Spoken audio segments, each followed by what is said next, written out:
Cashflow Diary podcast, episode 293. Welcome to yet another exciting episode of the Cashflow Diary podcast, the podcast that teaches you insider tips, tactics, and strategies for creating leverage streams of cash flow into your life. Learn from top-performing entrepreneurs, business owners, investors, and thought leaders from across the globe as they share their secrets to success. Like what you learn on this and other Cashflow Diary podcast episodes? Go to learninvestingnow.com and sign up to receive powerful tips and information that will help you succeed as an entrepreneur and investor. Now, here's your host, investor, entrepreneur, business owner, educator, speaker, author, and master facilitator of Robert Kiyosaki's cash flow game, Jay Massey. All right, ladies and gentlemen, welcome to another episode of the Cashflow Diary podcast. I am your host, Jay Massey, and I'm glad that you're here today because we're going to get to talk about something that I think you guys know I absolutely love. We're going to talk about, well, games. At the end of the day, many of you have heard me mention at least once that I like playing board games, that I like games in general, and I really have this affection for the Cashflow 101 game and anything that can help us learn more about what it is that we do.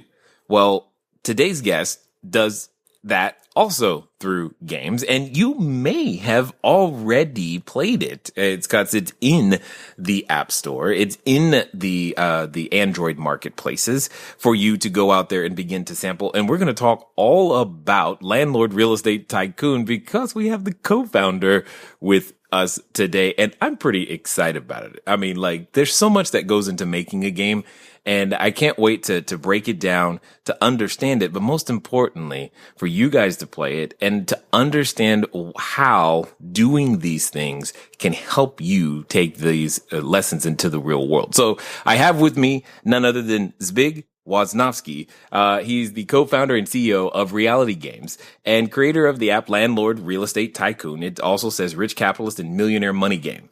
He was one of the initial founders of Goldberg & Sons, which offered full-service consultation in the real estate market in Poland. So we're talking about a guy who actually knows real estate and decided to make it a game as well. So things like market analysis are familiar to him. He understands when it comes down to how to describe investments, most importantly, knowing the needs of our investors and the business climate in and of itself. So I think we're going to have a lot of fun. I think we're going to learn some things at the same time. So help me welcome Zbig. Zbig, you there? Yes, I'm here. Hello. Hello from sunny Krakow, Poland.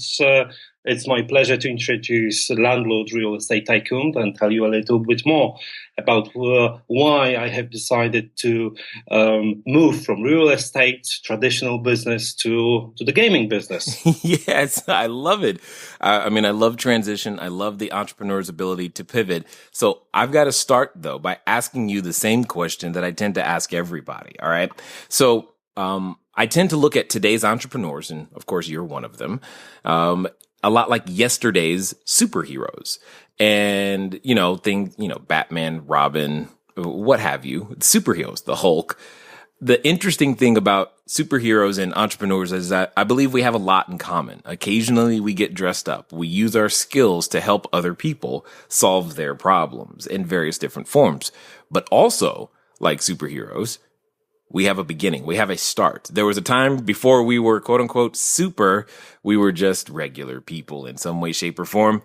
My question to you, Zbig, is before the game, before the consultation, before being, founding super developer and doing all of the things that you have done, my question to you is, who is Zbigniew Woznowski?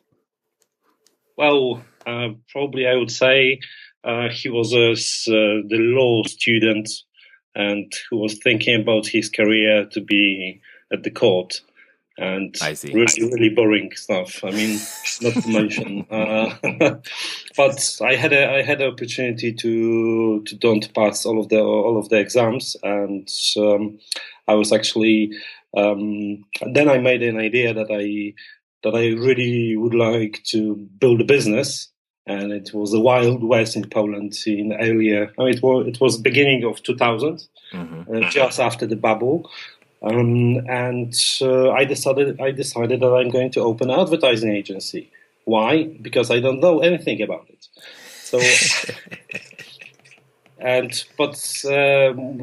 but there were some books from US where I was able to learn a little bit about marketing, and based on that, I knew a little bit more than my clients. So for the next couple of years, I was building my let's say empire from the scratch, from one person, one computer to 50 people. Wow. Yes, and we went even to top 20 agencies in Europe. And then it was a bankruptcy, falling down. Yes, once. Then I came up with digital advertising agency, which came up to 30 people. I have sold this and went to real estate. In real estate, now it was a great timing and magnificent possibilities. Like especially because Polish real estate market was growing like 10% per month. Wow. It was extremely a big opportunity. So we have decided to open the company called Goldberg and Son, because it was, it sounded much more professional, especially if our target group was in United Kingdom and Germany, and we are posting some adverts in the newspapers that they can buy, that they can come for the real estate investment trip, just for something about $600. We were paying them flights, accommodation, and we were showing them about 30 properties in big cities in Poland. At that time, the 3-bedroom apartment was around $25,000-$30,000. I'm sorry, did you say 25? Yes, 25. Okay. Yeah. And a year later, the prices were up to 50,000-60,000. Wow. So our business model was based on commission from people we invite and from the real estate developers. So from both sides, something around 8 to 9%. So it was quite nice. And we were just matching them. There was no real agent work here to do. We are just matching them, and that was it. So it was great. Interesting. So why would you stop that? Well, because of course the market was overheated then, and those who didn't know that some bubble like this will end decided to invest too much, and they have they've gone to bankruptcy as well, and I was one of them. I see. The greed and not enough experience. That's how the market is actually working. Will drive you to not thinking. Yeah, I would say. But then there was another resurrection. Yeah, I decided to match real estate and tech skills, and decided to do some consultancy, and then first startup called Super Developer, a marketing and sales tool for real estate, and that was actually a success. I have exited in good timing. And then I started my private life. I decided to I met wonderful woman with who I have a baby. Yay.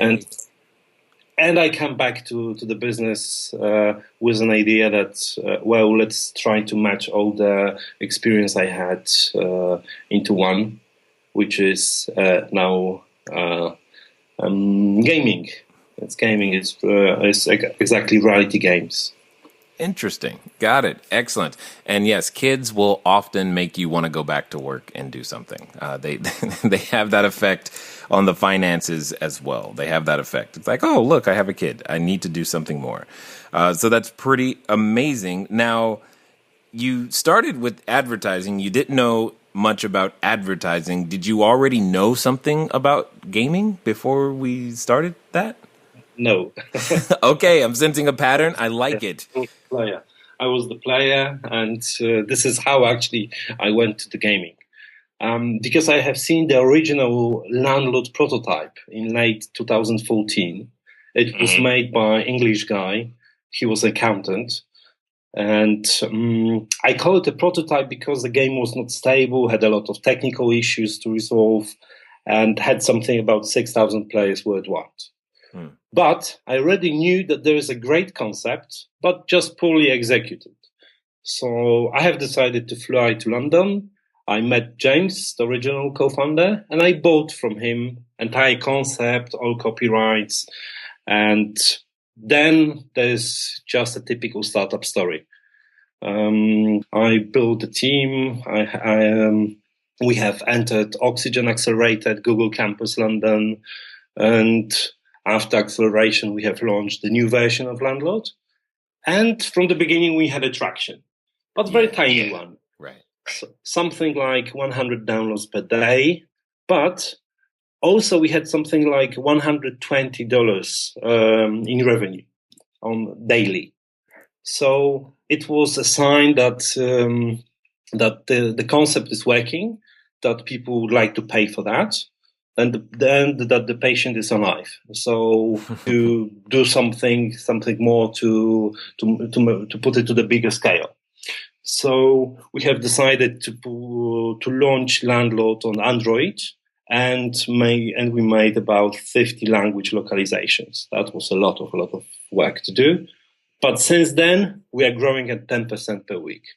This is over 230 days. That's good. Yeah, this is like 2,600,000 players. Wow. That's awesome. That's excellent. That's a lot of people playing the game. Now, when you said it was more of a prototype when you got it, one of the things that's always interested me personally is how you make a game. Like, you literally have to think of game mechanics and win conditions and the things that work well and which ones don't work. How is that process even done? Well, normally in the game industry, you create this. Actually, you create everything. So you have a team to build the game mechanics. You have a team to do the design of the game. You know the all scenarios for each level. But here, we don't have that. We just take the entire game mechanics, take the entire data from the real world. Huh. Facebook has it. Foursquare has it. So we should maybe do it just by taking this to our game. So this is how we actually built Landlord. It is we drive big data into Landlord, and this big data we pay. Of course, we pay a lot of $1,000, but after many months of research, we now know how to drive it, and that people will actually like it, because it's unpredictable. That's the one thing. But also, the big data has a lot of errors. It's impossible just to stream the data, but you need to have a lot of adjustments on every level. But maybe this is too much technical details. Well, it is working now. It is working. We have over 50 million properties around the world. And these properties are thanks to Foursquare and Facebook. But what is more important, we have the valuation of these properties, which is based on real-world popularity. So, got it. And so let's imagine that the Eiffel Tower in Paris will cost hundred billions of dollars. Yes, I would like to buy that, please. Yeah, but the AT&T park will cost about 5 billion. I'm not sure. Is it something? Is it the real world value? Probably. That's not a bad number to start with. I don't actually know. Yeah, but it must be smaller. It must be a little bit smaller. Let's hope so. Yeah, and the restaurant, which is in the Soho, it will be about 800,000 to 2.5 million. It is based, of course, on the popularity. Popularity is number of checkings, number of likes, comments. Is actually there. Is this object existence in the real life? So this is what we measure. And of course, so we have this valuation, and then there are two other things. There are costs and rent. So if you are the owner, you have to pay costs every day for your property. Of course, it's determined by the valuation, but still, the rent you get is based on real, actual checkings, real popularity on every day on this property. So sometimes you can earn, sometimes you lose. So you need to choose wisely properties which you are putting to your portfolio. Yeah, I like it. This is interesting. Okay, so basically what you're saying is it's like monopoly to some degree is what I'm hearing. Is that in the sense that you can own a property and collect rent from it, but you're also, well, unlike monopoly, you have to actually pay money every day. It seems that. So does the player have a way to increase their rent or increase foot traffic or get more people to pay more money in any way, shape, or form? Yes. Yeah. Instead of building a hotel or houses like you have in Monopoly, we put the upgrades. So you can. So if it is a bar, you can buy the karaoke. If it is a building, with some car services, you can add car rental. This kind of stuff. So it's a big number of upgrades, and based on them, you can actually build bigger profits. I like it. So when it comes to it, how close to real life would you say this game is? Like, what are the similarities and what are the differences? Well, the similarities.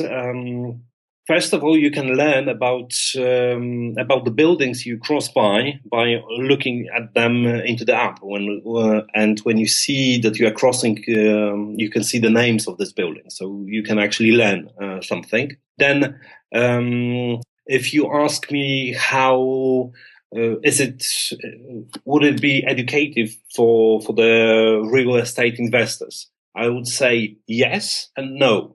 Yes, because you actually have some real world conditions in the game. The game simulates real market conditions and includes actual changes in the popularity of real estate thanks to Facebook and Foursquare data. But in the nearest future, we are going to add some conditions like tax law, inflation, deflation, local and global economics conditions, and as well as real property price movements. Oh, wow. So this will be mimicking the real world economics. And this is something where we would like to go. Yeah, I would say.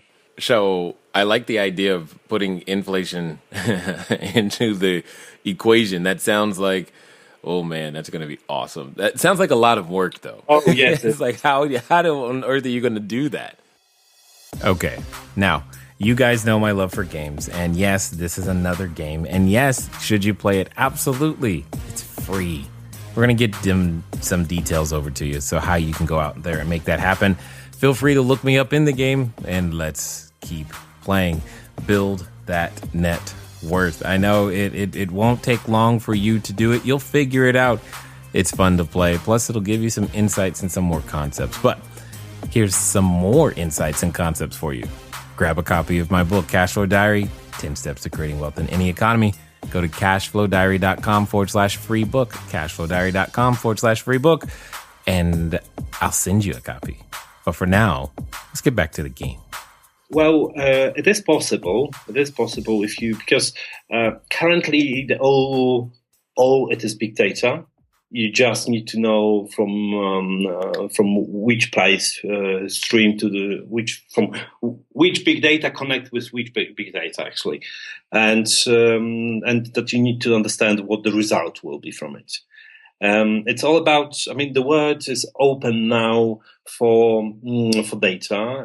There are like 5,000 open API sources from which you can actually stream the information. I mean, fantastic. Hold on. Did you say 5,000? Yeah, 5,000. Okay. All right. So that's a lot. Well, you can. There's a lot of information from San Francisco about timetable, so you can actually build a game based on timetable or for buses. Will they be on time or not? You get a lot of opportunities, and this data is free, and of course you can make a lot of things just by using it. It's so actually. The nearest future for real estate will be that information we get and that Facebook gets and Foursquare gets about the buildings, it will be helping to increase or decrease the value for the real estate properties. Just from big data, you will get this information from big data. I can see that. Now, as let's pretend I'm not right now. Now I'm curious if someone wanted to make a game and like if that's their thing, they want to build their cash flow by making a game. How much money is something like that going to cost for them to do? I mean, this sounds like such a big undertaking, Zbig. I'm just like my brain's like exploding. It's overwhelmed with the amount of information and technological things that need to happen to make that work. And we haven't even talked about like graphics and UI and making it look good. Well, actually, if you look at Landlord now, you will see that it has no graphics really at all. It's just the font and some numbers. Well, we call it a prototype on steroids. The new version is coming. There will be a lot of graphics. But if you're asking about money, well, I would say from nothing to a couple of millions. The democracy now is such big in technology that you can enter. There's just one developer can enter the market, put the game to the App Store, and see what happens.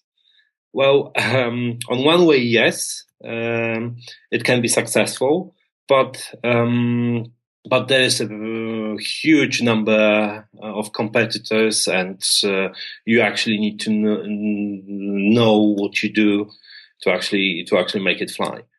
Well, we didn't get any feature from Google or Apple. We didn't pay anything for marketing, and we got nearly 3 million downloads. Well, it is based basically on a mixture of luck, good concept, and reviews that are above 4. I would say 4.1. I would say something like that. So if you have this free, then you are ready to go. Interesting. But I can tell you that when we have joined Oxygen Accelerator in London, I mean, we got something about $18,000, and it was it nearly covered our expenses in London for 3 months of so it was nothing. So actually the game was built from nothing, I would say. Interesting. So when it comes to actually like executing this particular vision, you mentioned how there's lots of competition and there are other people doing it. Of course, entertainment is a huge thing. I guess my question, what would be some of the challenges that you guys have experienced in just developing your concept and getting into this point that, that probably prevent other people from making it this far? Well, first of all, the idea is simple. I mean, it's just monopoly taken to the real life where you use your phone. It's extremely easy. This is one thing. But then you see that actually nobody have done this. And maybe that's the reason, because it's extremely difficult. It's not difficult to create an app, but it's difficult to maintain the game economy, which is live.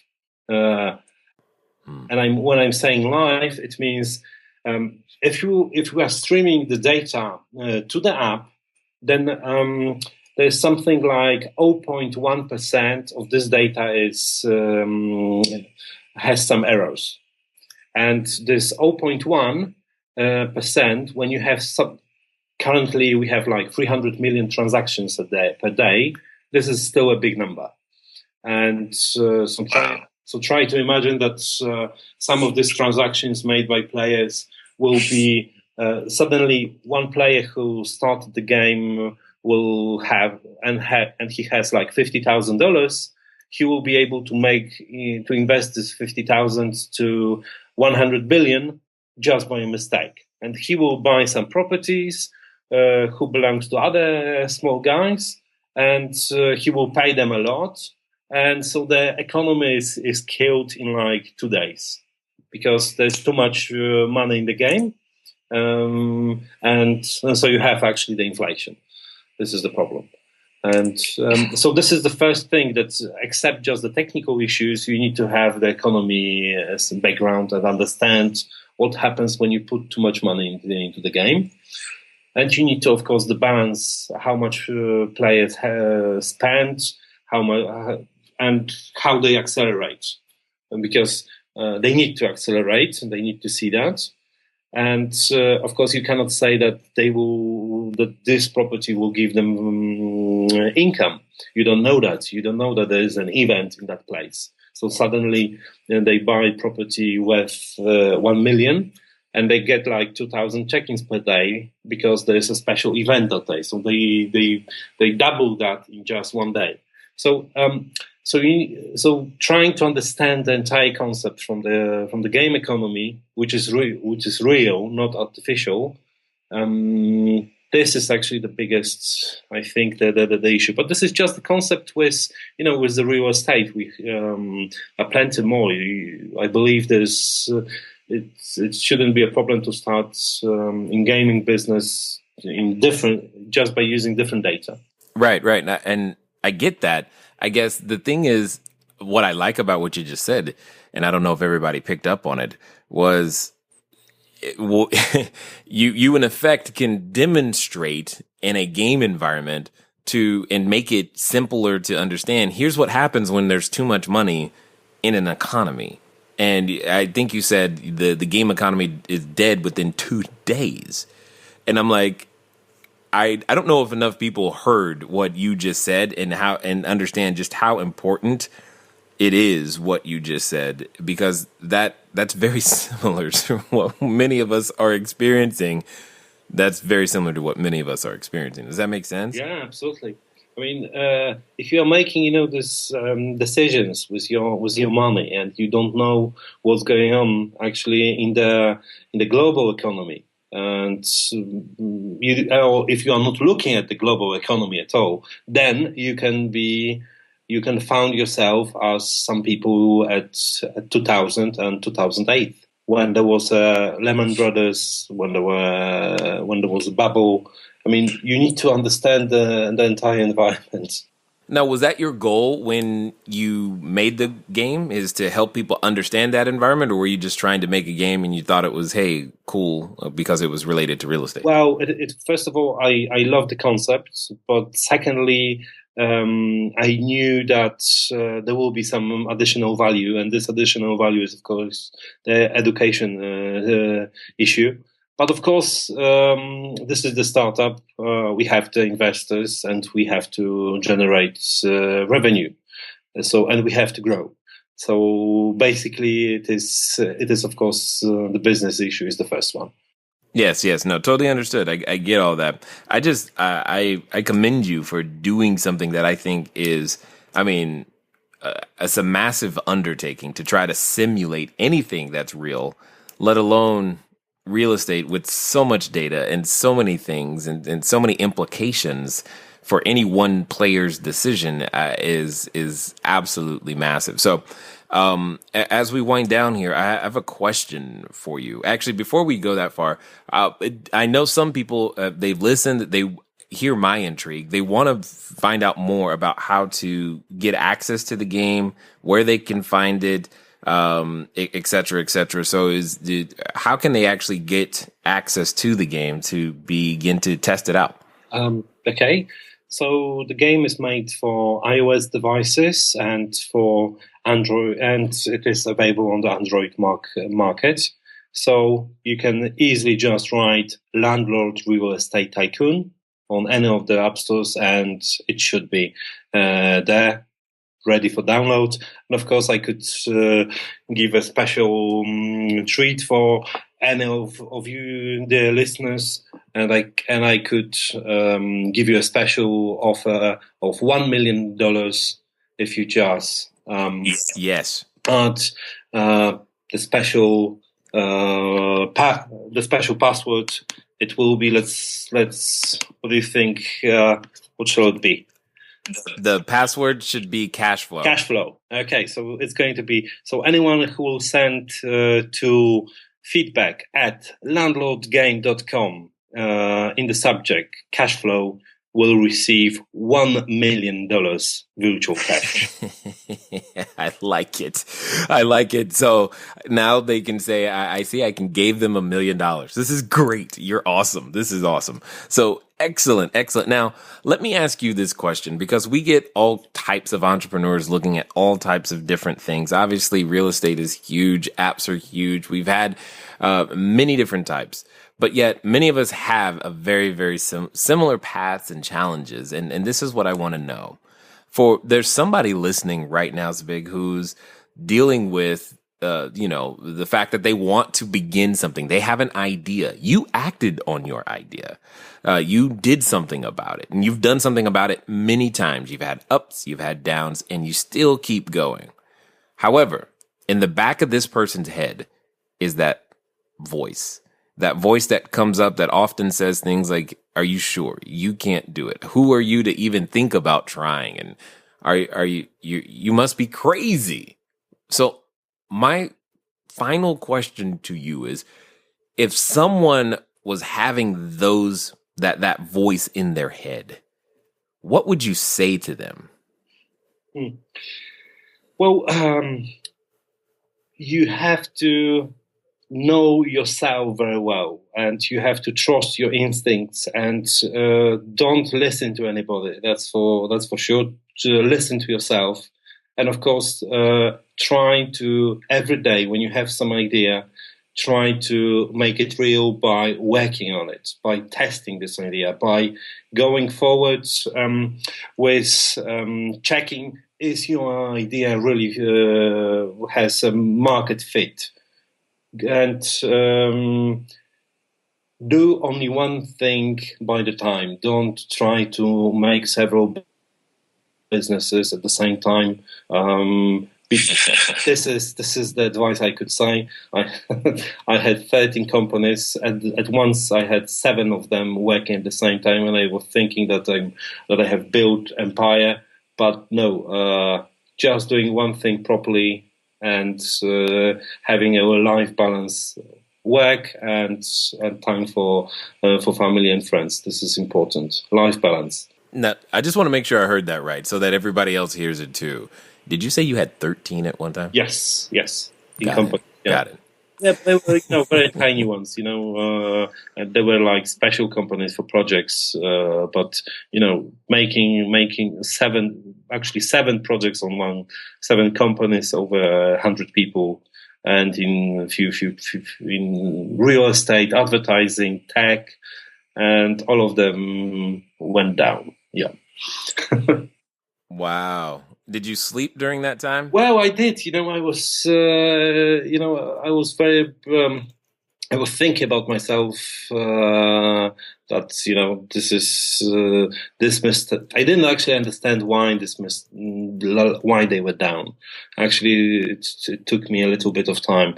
I was like in the middle of 20s, so and had nobody from my family in entrepreneurship. So Right. I didn't actually understand until I failed and I had a chance to stand up later on.